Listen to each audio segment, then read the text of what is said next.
Thank you. Okay, purihin po natin ang Panginoon at medyo maayos-ayos ang ating sound system ngayon. At hindi na basag na lata. Okay, at ngayon po ay meron na rin po tayong bagong monitor.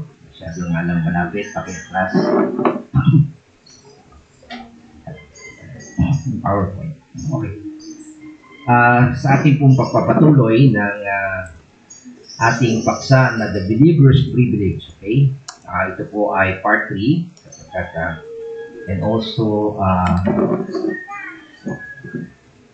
pangalawa, bahagi, part 3. Na ito po ay matatagpuan natin sa unang Pedro, chapter 2, verse 5. Minsan pa po ay tayo ay muling kayo at ating pong basahin ang paksa na pagbabasihan ng ating pag-aaral ngayong umaga. Unang Pedro, chapter 2, verse 5. Sabi po dito, tulad ng mga batong buhay, maging bahagi kayo ng isang templong spiritual. Bilang mga paring itinalaga para sa Diyos, maghandog. Alay kayo sa Diyos na mga handog na spiritual na kalugod-lugod sa Kanya, alang-alang kay Kristo. Ito po ang salita ng Panginoon. Magbalik tanaw tayo, kaya po ito ay part 3, unang-una na ating kinalakay ay yung union with our Lord. At yan po yung makikita natin sa verse 4, na may lumapit kayo sa Kanya na sa batong buhay. Na itinakwil ng mga tao, ngunit pinili ng Diyos at mahalaga sa Kanyang paningin. So makita po natin, ang pribileyo ay nagsisimula sa ating pakikipagkaisa sa Panginoon. Kaya kung wala kayong pakikipagkaisa sa Panginoon, wala kayong pribileyo. Okay? Pangalawa ay yung admission. Okay? O access to our Lord. Kasi sa verse 5, sinasabi tulad ng mga batong buhay, tayo yun, ay maging bahagi kayo ng isang templong spiritual, church, ay bilang mga pari. Okay? Ang pari lang po ang mayroong karapatang pumasok doon sa access po sa presensya ng Panginoon. Kaya yun po yung pangalawa. At tinalaki nga po natin ano yung mga katangian ng mga pari. At ngayon, kaya sa part 3 ay ano yung duty, ano ba yung function nila. Okay? Kagaya sa verse 5, ang sabi nga ay ang tangi at tayo daw po ay holy priesthood at ang function po natin ay to offer spiritual sacrifices acceptable to God through Jesus Christ. Bilang mga pari, spiritual priest, iisa lang po ang ating tungkulin. Iyon ay mag-alay ng mga handog na katanggap-tanggap. Importante po yung word na katanggap-tanggap, no?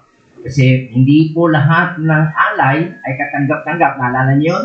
Diba? Yung anak ni Aaron, ano nangyari? Nasunog, crispy.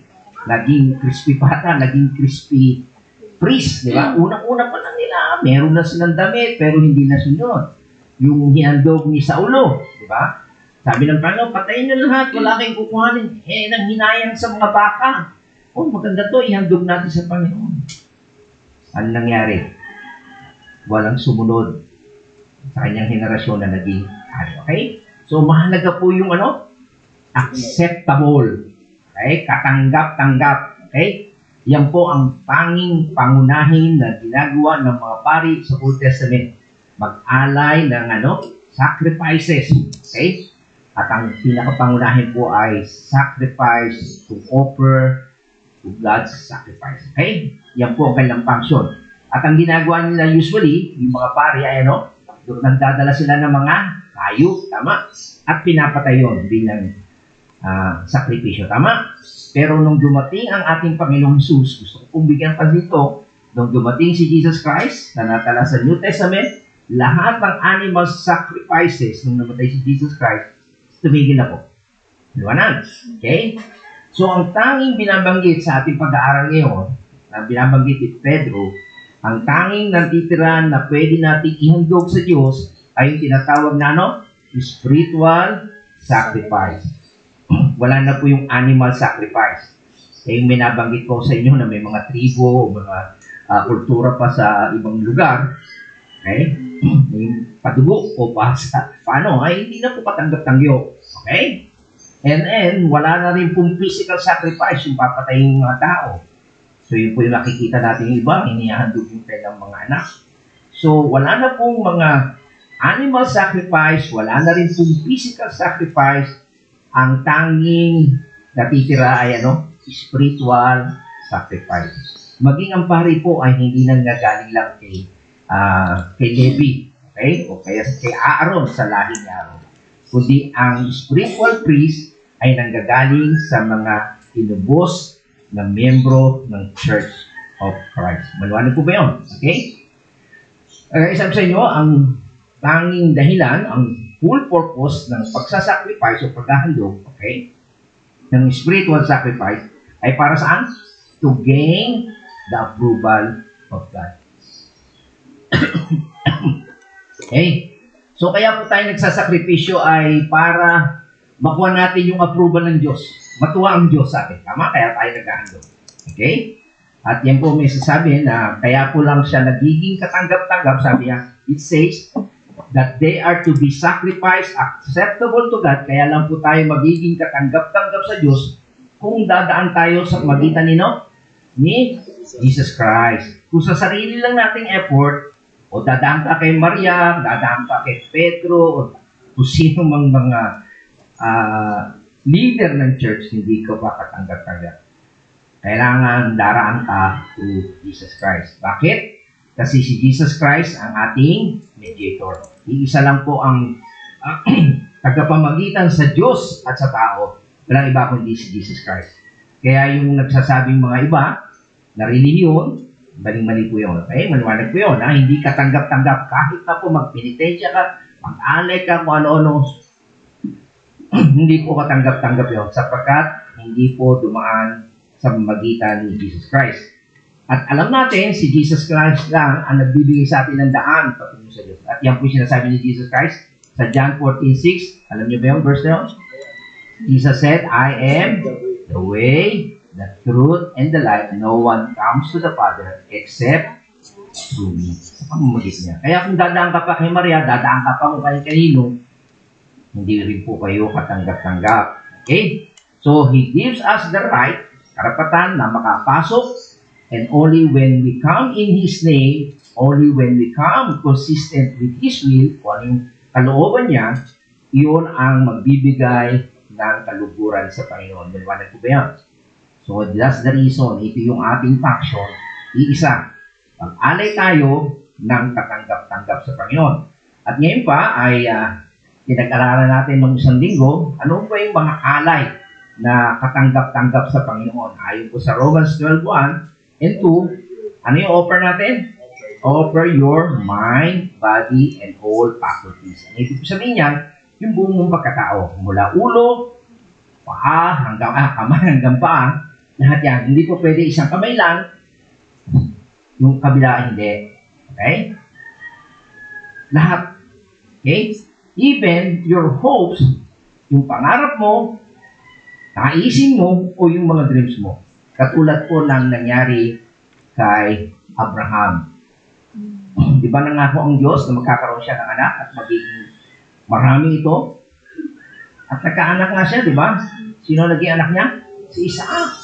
Pero inyandog niya, tama.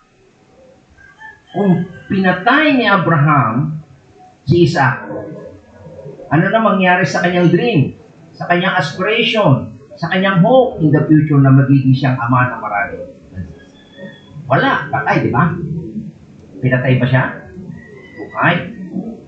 Kaya yung buhay, hindi na po patay ang hinihiling ng Panginoon. Kayo rin, hindi pwedeng patay o tutulog-tulog kayo. Maliwanag? Buhay.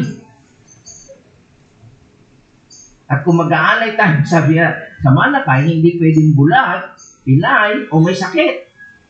Di ba? Sabi nga ni Malakay, magbigay nga kayo sa gobernador nyo ng pilay at bulag tayo. Magtutuwa ba dyan? Baka lampanuti kayo doon. Tama? Pero yung po ang ginagawa ng mga pari nung araw, may sakit na to, bigay mo na yan. Minsan ganoon, minsan bobo yung anak mo, pagpastorin mo na. Huwag po ganoon. Kung mag-aalay po kayo, ay yung buong pagkatao, kaisipan, at lahat ng bahagi ng iyong katauhan. Okay? Maging yung mga pangarap mo, mga naisin mo, okay? At mga focus sa buhay. Okay? Maliwanag po yan. So, yun po yung katanggap-tanggap sa Panginoon. Okay? Pangalawa, na ating tinalakay ay yung sacrifice of praise to God. At yan po sinasabi sa Hebrews, no? Sabi niya ay, kaya nga, lagi tayong mag-alay ng papuri bilang handog sa Diyos sa magitan ni Yesu Cristo. Papuring nagpapahayag ng ating pakilala sa kanyang pangalan. Kaya napaganda po yung kinakanta natin, Great is thy faithfulness. Ano po ba ibig sabihin ng praise the Lord? Yan po ba ibig sabihin na sinasabi ng mga song leader, oh, praise the Lord, tapos nadapa ka, ay, praise the Lord, okay? Inakawa ka, praise the Lord. Yung po ba yung ibig sabihin noon? Nakalihin po ang bibig lang. Ayon po sa ating pag-aaral, ang ibig sabihin ng pagsasabi ng praise the Lord, it means to recite His attributes. Okay? Kaya maganda po yung ating tinuturo ng mga kanta ngayon, yung hymnals. Karamihan po kasi ng hymnals ay tumutukoy sa karakter ng Diyos. Sinasamba natin ng Diyos, hindi para i-uplift lang tayo. Okay? Binabanggit natin yung katapatan, kabutihan, pagmamahal ng Diyos. Kaya yun po ang magandang papuri. Okay? And also, sinasabi natin yung kanyang, yung mga ginawa, lalo na yung pagliligtas niya sa atin. Laging nare-remind tayo yung kanyang pagtutubos sa atin. At yung pangatlo, ang ibig sabihin ng pagpupuri sa Panginoon, ay lagi kang nagpapasalamat. For both, ibig sabihin, nagpapasalamat ka sa attributes, sa katangian ng Diyos at gayon din sa kanyang ginagawa. Kaya sana maging bukan ng ating bibig. Pagbukas pa lang ng ating mga mata sa umaga, anuman ang ating ginagawa, lagi tayong nagpapasalamat sa Panginoon. Ang inyong lingkod po ay yan po ang kanyang lagi. Hindi ako mahabang manalangin, kundi lagi ako nagpupuri sa Panginoon. Lahat yan. Kahit yung pagdadrive, paliligo, punta ka sa toilet, nakakain ka, nakikita mo yung mga kapatid, thank you Lord, thank you. Ganyan po ang pagpupuri sa Panginoon. Hindi yung sisigaw ka lang, pakitang tao. From your heart. Okay? So yan po yung katanggap-tanggap sa Panginoon. Hindi yung mga parisayo, nasa lansangan, naparada, di ba? Daming ganyan, mga posisyon. Kala niya natutuwa ang Diyos. Hindi natutuwa ang Diyos. Yung simple ka lang, from your heart, lagi ka nagpupuri sa Panginoon. Okay? So yan po yung nabanggit sa sa ating pag-aaral. And then yung pangatlo, yung pangatlo na pala, yung number 3 ay yung spiritual sacrifice of doing good. Okay? Ano sabi diyan sa Hebrews chapter 13, verse 16? Huwag nating kaligtaan ang paggawa ng mabuti at ang pagtulong sa kapwa, sapagkat yan ang alay na kinalulugan ng Diyos. So every time na gumagawa tayo ng kabutihan, tumutulong tayo sa kapwa, natutuwa ang Diyos niya. Okay? So hindi lang po sa church, sa loob ng church. Pagkat mas maganda kasi sa church, ang tinutulungan natin mga kapatid, we showing our love, di ba? Yan po. Yung tumutulong, gumagawa ka ng kabutihan, naglilinis ka man, gumagawa ka anuman ng ginagawa mo sa church, okay? Nagdadrive ka man, kaalaga ka ng bata, tumutulong ka sa kapwa, sa mga teachers, sa pagluluto, lahat yan kinalulugan ng Diyos. Hindi lang yung kami na pastor na nagsasalita. Liwanag? Kaya ayon po sa ating pinag-aralan, kapag meron tayong ginawang righteous thing, magandang bagay o matuwid na bagay, anumang righteous word na sinabi mo mula sa iyong bibig, anumang righteous act, okay, maliwanag po yung righteous, matuwid. Okay? Hindi lang po mabuti, kundi matuwid. Tapos nagre-reprove ka ng brother, sinasaway mo, pag may maling ginagawang apa mo, okay, isinutuwid mo, hindi mo sila hinahayaan na gumawa ng mali, and also restoring a brother, pinanunumbalik mo. Okay? Yung mga nawawala na dyan, okay, nagiging gala siya. Okay, gala ng gala, kung saan pupunta, nakakalimot na sa Panginoon, ay nire-restore mo, and also pinapakita mo yung love sa Kanya, helping someone, tutulungan mo siya. and doing any righteous act, yung nag-aaral ka ng salita ng Diyos, nakikinig ka ngayon, okay, sa preaching ng truth. Lahat ito ay tinatawag na spiritual sacrifice in the name of Christ that glorifies God. So, lahat yan. Okay? So, sana iyan po ang nakakalugod yung tumulong ka sa kapwa natin. Maliwanag po ba? At ngayon ay tatapon ngayon tayo sa ating continuation. Okay? Number 3, ang pang-apat ay tinatawag na spiritual sacrifice of sharing and give generosity. Okay? At yan po ay, ano po ba ibig sabihin niya? Yung sharing. Okay? Ano po ba ang ibig sabihin ng sharing? Okay? Ang ibig po sabihin ng sharing, that means giving up your resources sacrificially, okay, to meet the needs of someone else. Okay? So, kung meron ka mang kakayanan, okay, at merong needs yung iyong kapwa, lalo yung kapatiran mo, so, magbibigay ka sacrificially. Pag sinabing sakripisyo, medyo magsasacrifice ka. May konting kirot. Okay? Merong iba kasi pagbibigay, extra, walang kirot yun. Pag sinabi mong sakripisyo, medyo mababawasan yung budget mo. Tama? So, tandaan po natin, ang spiritual sacrifice, okay, ang Diyos, hindi niya na gusto yung mga tinatawag na sin offering like in the Old Testament. Di ba nag-aalay sila para sa kanilang kasalanan? Meron tinatawag kong trespass offering. Kapag nagkamali ka, nagkasala ka, may hahandog ka. Meron din po tinatawag na meal offering. Hindi rin po tinatawag yung wave offering. At meron din po tinatawag na sheep offering. O may tinatawag na physical offering at all. O inihandog yung kanyang sarili. Hindi na po gusto ng Panginoon yun. Okay? Ano ang gusto ng Panginoon? What He wants is a spiritual sacrifice. The spiritual sacrifice of my body, katawan mo, yung isipan mo, yung lahat ng papuri, righteousness, and generosity. And also, generous sharing.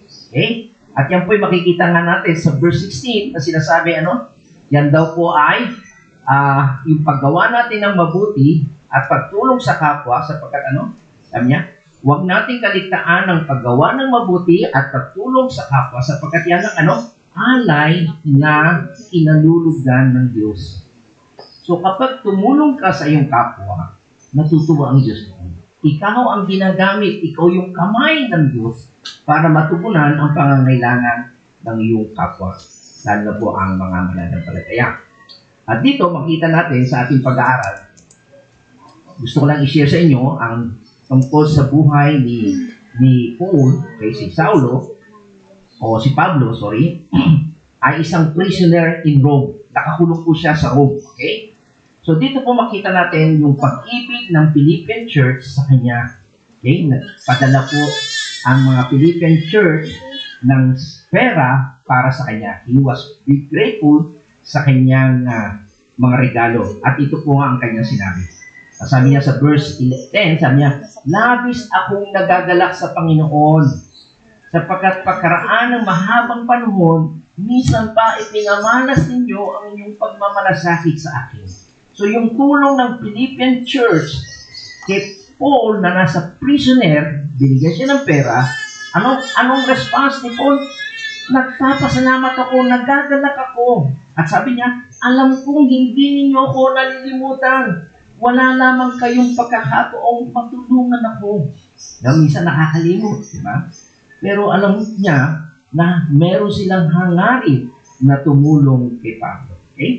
So, ano po ibig sabihin niya? Yung pera na natanggap niya ay dinala ito, okay? At ito ay galing sa Philippian Church. Okay?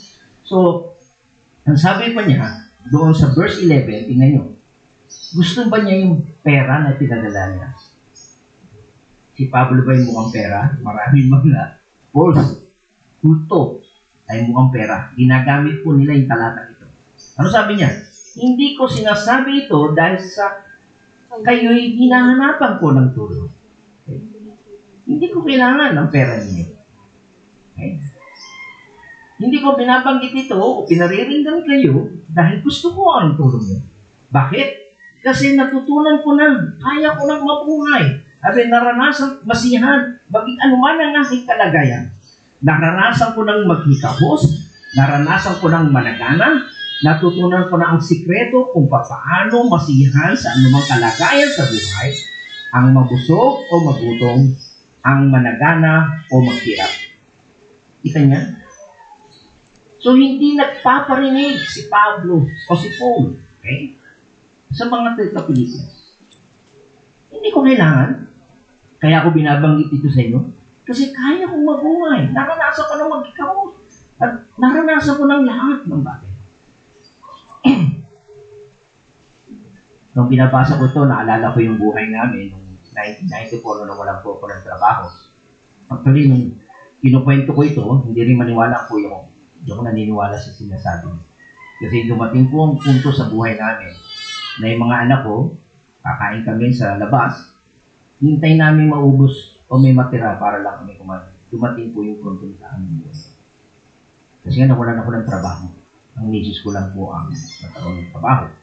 At magbabayad pa kami ng bahay noon. So talagang naghikahus po kami. Pero nagtiwala ako sa Panginoon.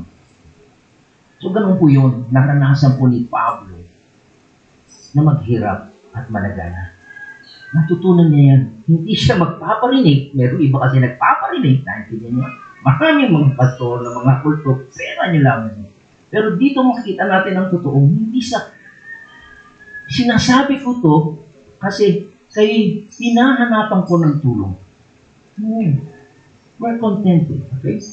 Sabi niya, ang lahat ng ito magagawa ko dahil sa lakas na kaloob ni Kristo sa akin. Imagine niya. Ito ginagamit ng Stephen Curry, siya sabi ng mga basketballistano. Hindi sa sports ito. Philippians 4:13. Diba?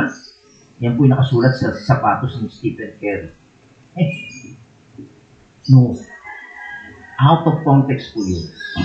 Hindi sa paglalaro yan. Kundi kalagayan mo sa buhay. Kaya mo. Dahil ang Diyos ang nagpapalakas sa atin. Ang ibig sabihin ni Pablo rito, sabi niya, salamat sa inyong regalo. Thank you sa pag-express ng inyong kabutihan sa akin. Salamat sa inyong concern. Okay? Hindi naman bastos si Pablo. Hindi nagpapasalamat siya. Kundi ang gusto niya lang ipakita sa atin, I didn't want it. Hindi ko hinangad yan. I didn't need it. Sabi niya. And I didn't seek it. Hindi ko hinangad sa inyo. Because I can handle all adversity that comes as well as prosperity. Kahit ako'y maghihikahos o yumaman, kaya ko. But then, sinasabi na sa verse 13, sabi niya, gayunpaman, okay? Gayunpaman, ikinagagalak ko ang ginawa niyong pagtulong sa aking mga paghihirap. Okay? Ay, tinin nyo? Hindi sa hinangan niya yun, pero gayunpaman, nagagalak ako sa inyong pagtulong. Okay? Ano po ibig sabihin niya? Ibig sabihin niya na hindi mahalaga yung aking katayuan. Naghihirap man ako o sagana, ang mahalaga ay yung pagtulong ninyo. Okay? You did a good thing because you shared. Yun po yung napakahalaga. Okay? Yun po yung gusto niyang sabihin sa taga-Pilipos. Kayo din mga kapatid, hindi kami pastor na magpaparinig sa inyo dahil may pangangailangan kami. Dahil kailangan namin yan at gusto namin. No. Ang gusto namin ay matuto kayong magbahagi. Bakit? Kasi sabi niya, sabi niya, ngayon may kinagagalak ko ang ginawa ninyong pagtulong sa aking mga paghihirap. Alam naman ninyo, sabi niya, mga taga-Pilipos, na kayo lamang ang iglesyang nakahati ko sa hirap at ginawa. Nung ako'y umalis sa Macedonia, nung ako'y nagsisimula pa lamang sa pangangaral ng mabuting balita. Nung ako'y nasa Thessalonica na, makailang ulit din pinadalhan ninyo ako ng tulong. So dito po makikita natin na napakalungkot po ng buhay ni Paul. Bakit? Kasi ay meron po siyang sad ending. Nung siya'y inilitis, wala pong sumama sa kanya sa depensa. Okay? At walang nagbigay sa kanya ng pera para sa kanyang needs.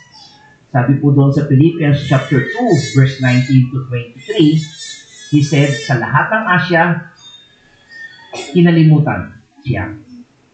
At isang person lang ang pinadala nila ng kailang pag-ibig at pagpakita nito sa Panginoon at walang iba kundi si Timothy. Okay? Ang lahat po ay nag-abandon sa kanya. Even si Demas, sa 2 Timothy chapter 4, verse 10. Tanging makikita natin dito mga kapatid, ang mga taga-Pilipos lang ang naglamang. Kaya nagpapasalamat siya sa ginagawa niyang kabahan. Yung iba, kinalimutan siya. Okay? So, maliwanag po dito, makita natin, not that I seek the gift itself, but I seek now. Okay? Ang sabi po dito sa verse 17.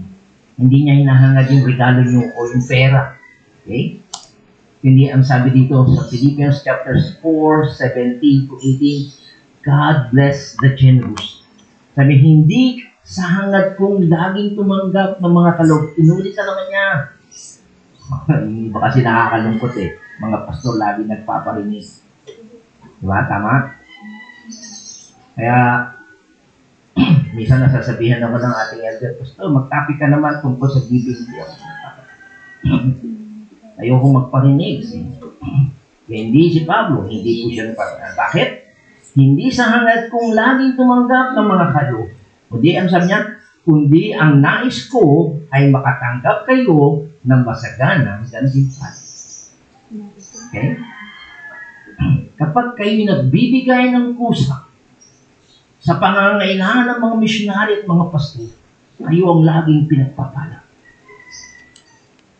Kaya sabi sa Biblia, it is better to give than to receive. Kaya yung gusto nyo mag-alay ng katanggap-tanggap sa Panginoon, you give generous, lalo na sa mga manggagawa. At sabi niya sa verse 18, narito ngayon ang katibayan ng labis-labis na kaloob ninyo sa akin. Higit pa sa pangangailangan ko ang tulong ninyo sa akin na hatid ni Epaphroditus. Sabi dito, ang mga ito ay tulad ng mabangong handog sa Diyos. Mga alay na katanggap-tanggap at palugod-lugod. Kita niyo? It is acceptable. Tuwang-tuwang Diyos kapag tinutulungan niyo ang mga lingkod niya. Okay? Eh, Pastor, paano naman kami? Hindi lang naman, Pastor, ang mga may pangangailangan. Kami rin naman. Mapapawa sa budget namin. Tama? Kung sabihin, iisip niya, diba? Ito, practically. Pero ano sabi ng Panginoon? God shall supply all your needs. Okay? At buhat sa hindi maubos na kayamanan ng Diyos, ibibigay niya ang lahat ng inyong kailangan sa pamamagitan ni Kristo. Subukin niyo mga kapatid. Kami sa aming karanasan, kami na sa inyo dumating sa buhay namin, na naging kapos kami. Pero nagtiwala kami sa Panginoon. At alam niyo po bang isang dahilan kung bakit ako nagpastor para tumulong sa mga pastor? Nung tayo ay, siguro may isang taon na ba, na tayo ay nagkaroon ng deficit sa financial. Nag-usap po tayo na yung love gift ng ating mga pastor ay kalahati na lang. Kasi nga, konti. Pati ang yung lingkod na hindi naman tayo apektado dito, nagkalahati na rin ako. Kumbaga, simpatya sa ating mga kapatid. Mas gusto natin tulungan sila.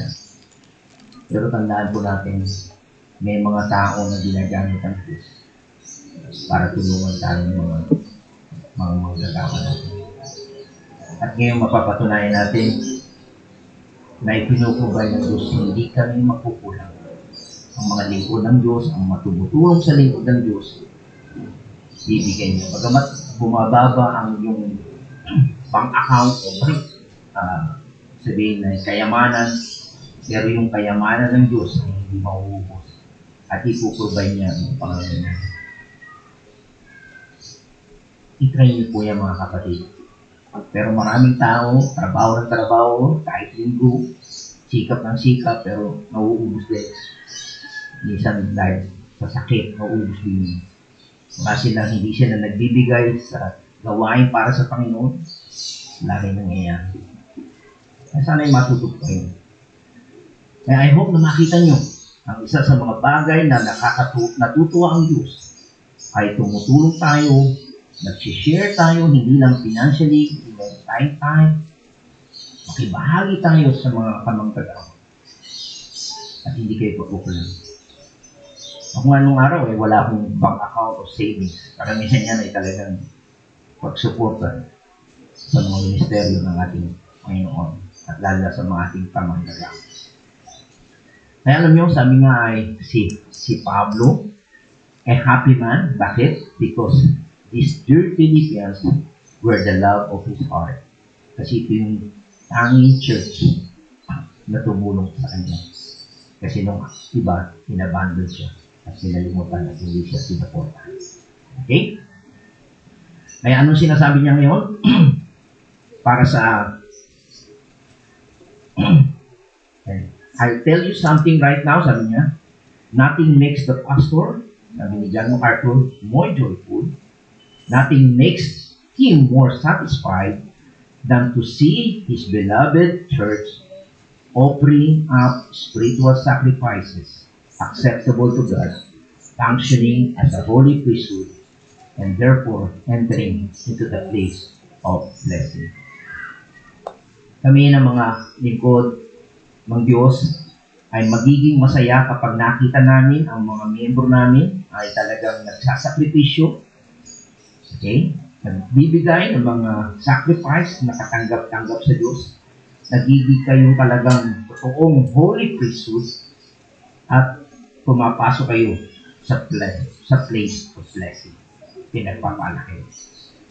Kaya isang challenge po sa akin, sa aking pag-alis kami pamilya, this coming December hanggang January, ay during my absence, hinahamon ko po kayo sapagkat ang ating mga pastor at mga missionary ay darating dito. Sana suportahan niyo po sila.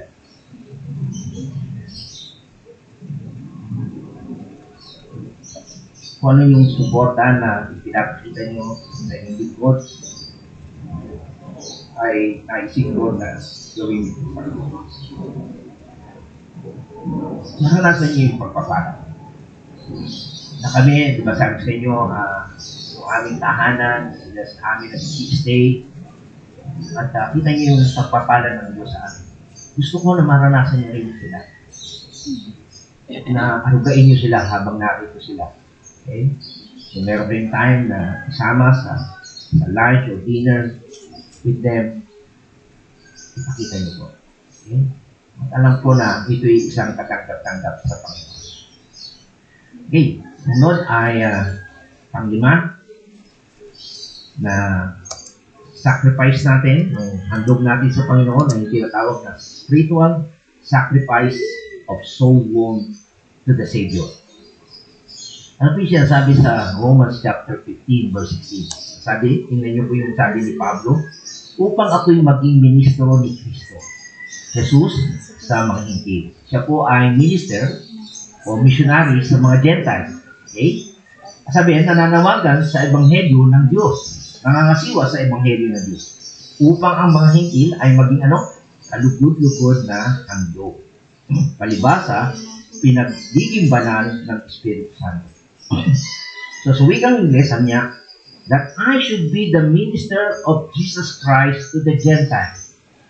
Sa ibang translation po ay siya'y lingkod ni Kristo bilang pari sa mga Hintil. Diba? Tayo po ay pari, diba? Ay isa sa mga pari ay trabaho niya ay maghandog, diba? Ng sacrifice. At ano yung handog niya? Yung mga kaluluwa ng mga Hintil. Okay? So ito po yung makikita natin na isa sa mga katanggap-tanggap na handog natin sa Panginoon ay yung kaluluwa, yung na-evangelize natin, nasishare natin ng Ebanghelyo. Okay? So, binabanggit po dito ni Pablo na siya ay isang pari. Okay? And you know what I'm offering to God. Ang ino-offer niya sa Diyos ay mga kaluluwa ng mga tao, okay, na karoon siya ng pribileyo to live to Christ. Ang tanong ko mga kapatid, may naibigay na po ba kayo sa Diyos ng ganyang klase offering? Meron na ba kayong kaluluwa na naihandog sa Panginoon? Kayo yung binigyan ng pribileyo na sila'y manampalataya, magsisi at sumamba sa Diyos. Okay? So ito po yung tanong ko sa inyo. Have you had the privilege of lifting up a friend, kaibigan? Alala ko tuloy yung aking kaibigan na best friend, ninong si CJ, kaklase. Okay? Naging Kristiyano at hindi lang siya naging Kristiyano, hindi naging siya pastor ng Reformed Church ngayon. Meron po ba kayong mga kapitbahay, mga kamag-anak na masasabi nyo, Lord Jesus, ito po ang aking sacrifice, ito yung aking handog. This is the one who came to Christ.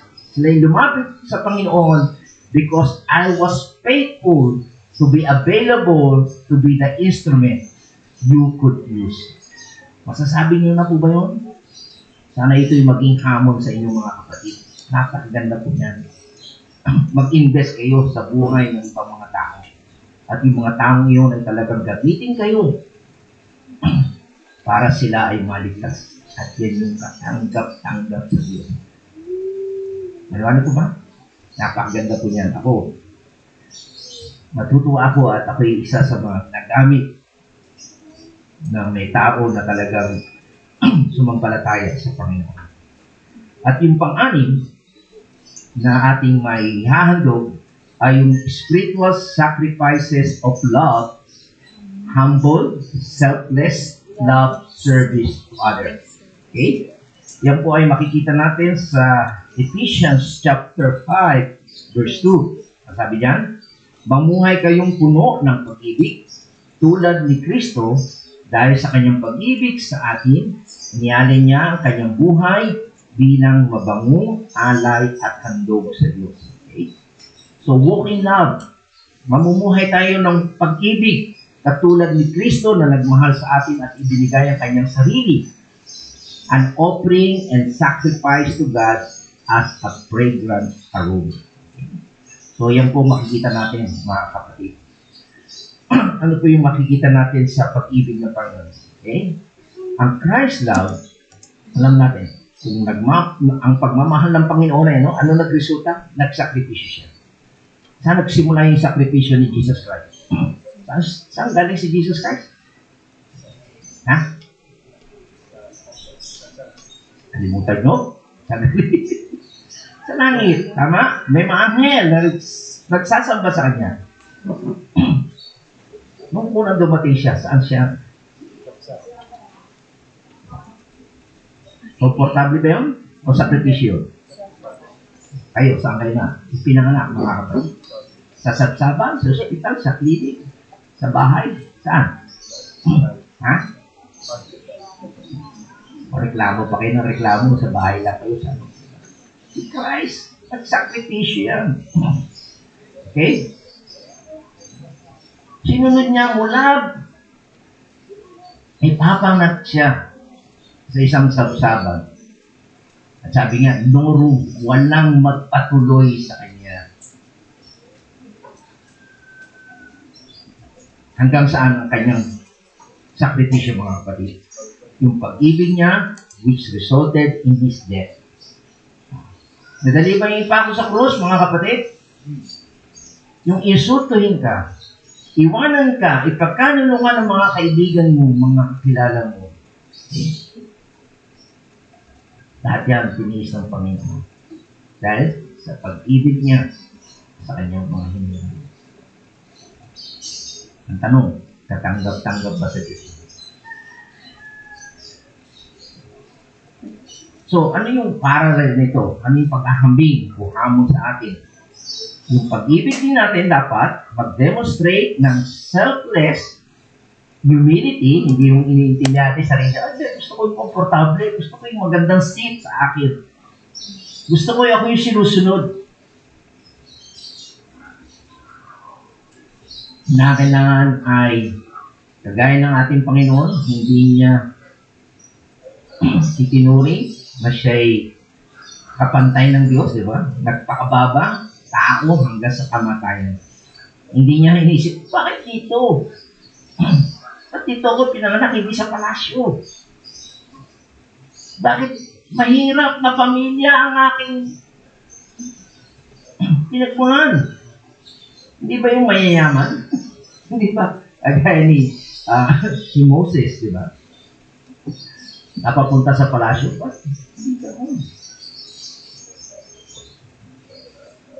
Kaya sana mga kapatid, ganoon din ang ipakita natin. Hindi sarili lang natin, hindi natin magpakumbaba tayo, maglingkod tayo. At yan yung sacrifice na kalugod-lugod sa Diyos. Ano nga po ba? Kung iibig tayo, hindi yung tayo yung mapagmataas pa. Okay?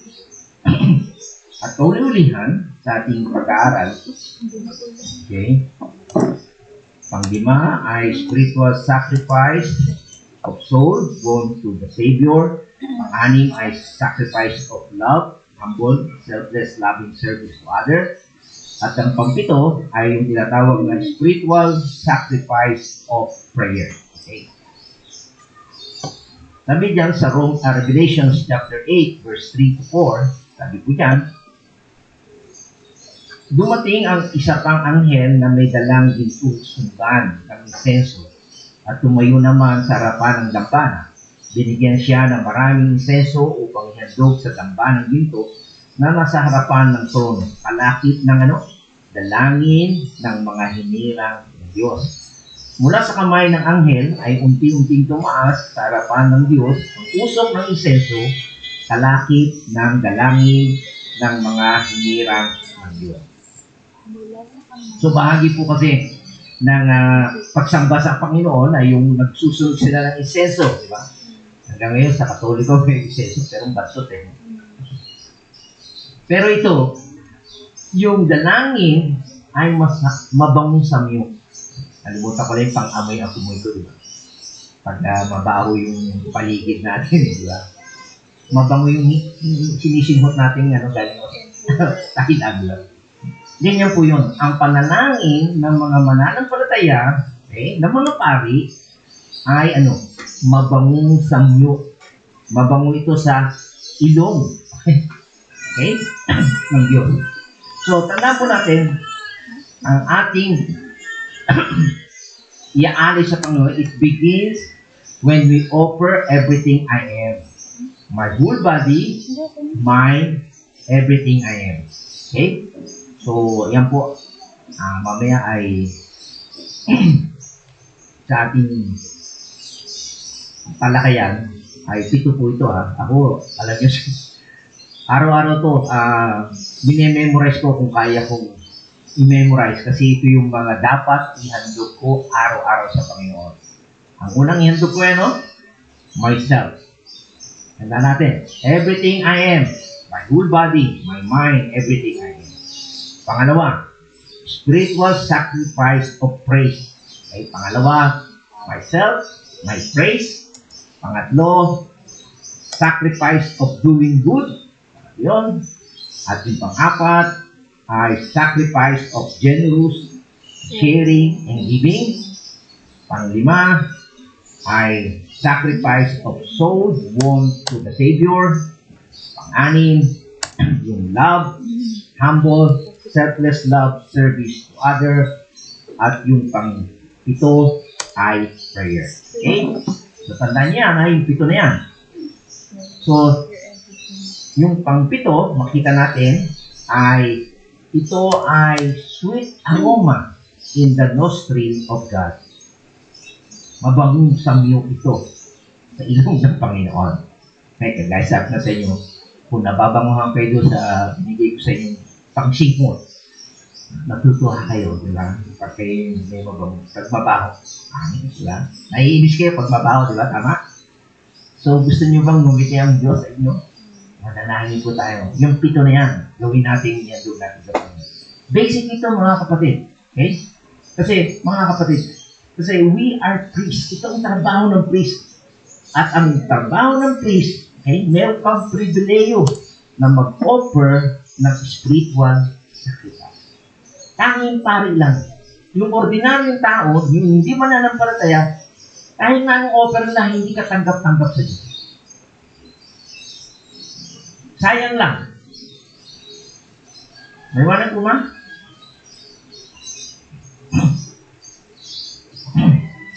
Panguli mga kapatid, pakinggan nyo ito. Kung kayo natutulog, gumising kayo. Okay? Ang dahilan, the reason kung bakit nag-e-exist tayo, nananatili tayo sa church, okay? In this context, okay? Ang reason the church exists is to stimulate your priestly function. Gisingin kayo, pasiglahin kayo, kayo pare mga kapatid. Ang tanging pwedeng gawin nyo ay maghandog ng 7 na kalugod-lugod sa Panginoon. Yung katawan. Okay? Ano yung susunod? Yung ating praise. Yung ating ano? Susunod? Ha? Doing good. Pang-4 ano? Pagbibigay. Pang-5. Magsasoul winning ka. Pang-6 ano? Love. And yung pang-7 prayer. Tandaan natin ito ha. The church is not the end itself. Ano ibig sabihin niyan? Kung kayo ay pupunta ng dito at lumalabas at hindi kayo naghahandog, sayang lang. Siguro meron kayong advantage sa mga hindi umatin. Pero tandaan natin, unless na you go out in this place, pag-alis nyo sa lugar na ito, okay? Dapat mag-offer kayo ng mga spiritual sacrifices. At kung hindi, bigurin kayo. Sayang. Useless ang pagpunta nyo rito. Kaya ang pagsasacrifice ay hindi lang dito. Kaya sabi nga na, ang tawag sa atin, we worship. Paglabas natin, service. Pagkatapos natin mag-worship sa Panginoon, ang pagkatapos niyang paglabas natin, we will serve. At yung serve na yun ay yung handog natin sa Panginoon. So, hindi lang dito sa loob ng church, makakapagbigay ka ng handog, kundi paglabas mo. Sa trabaho, sa bahay, sa iyong laruan, mga fellowship, o saan ka man napunta sa trabaho mo. Maghandog ka para sa Panginoon. Ano man ang ginagawa mo, gawin mo ito para sa kaluwalhatian ng Panginoon. Mga kapatid, ay mahamon po tayo. Lalo na po yung pagdating nga po ng ating pastor sa December hanggang January, ipakita natin yung pag-share natin, pagbibigay natin sa kanila. Sila po ay ginagamit ang Panginoon para merong mga kaluluwa na maihandog tayo sa Diyos. Nagiging po kayong bahagi ito. Okay? Kaya sana, hindi po nagtatapos dito, ay, pastor, maraming tao siya sabihan mo yung iba. Pupunta ka sa church, saalis ka kagad, hindi ka nakikipag-fellowship, hindi ka nag-sharing, wala kang kinaibahan doon sa mga Katoliko. O, pastor, sumimba na ako, gumano na ako, dumaw-daw na ako. Pagkwentuhan ako, okay na. Walang silbi yun, mga kapatid. Ganun din sa ating church. Hindi yung comment ko ka lang. You need to share to other people. You need to pray to show your love para sa mga ibang tao. Okay? At kung hindi, bigo ka rin. Hindi mo maranasan yung mga pagpapala na gusto ng Panginoon. Okay? Sana gawin po natin ito na may kagalahan. It is your privilege. Okay? Sa susunod na linggo ay may bago na naman tayong paksa, yung privilege part 4, yung ating security sa Panginoon. Isang yung mga pribileyo. Again, ulitin ko, ang pribileyo ay pinagkakaloob sa mga special na tao. Hindi ito para sa lahat. At ito ay para sa mga mananampalataya sa Panginoon. Paripuin na. O, purihin ka o aming Diyos na makapangyarihan sa lahat. Salamat po sa iyong mga salita na nagtuturo po sa amin ng mga bagay na dapat namin gawin bilang mga spiritual priests na kami ay maghandog ng aming mga sarili, ng aming mga gawa, ng aming mga pagpupuri sa iyo, Panginoon.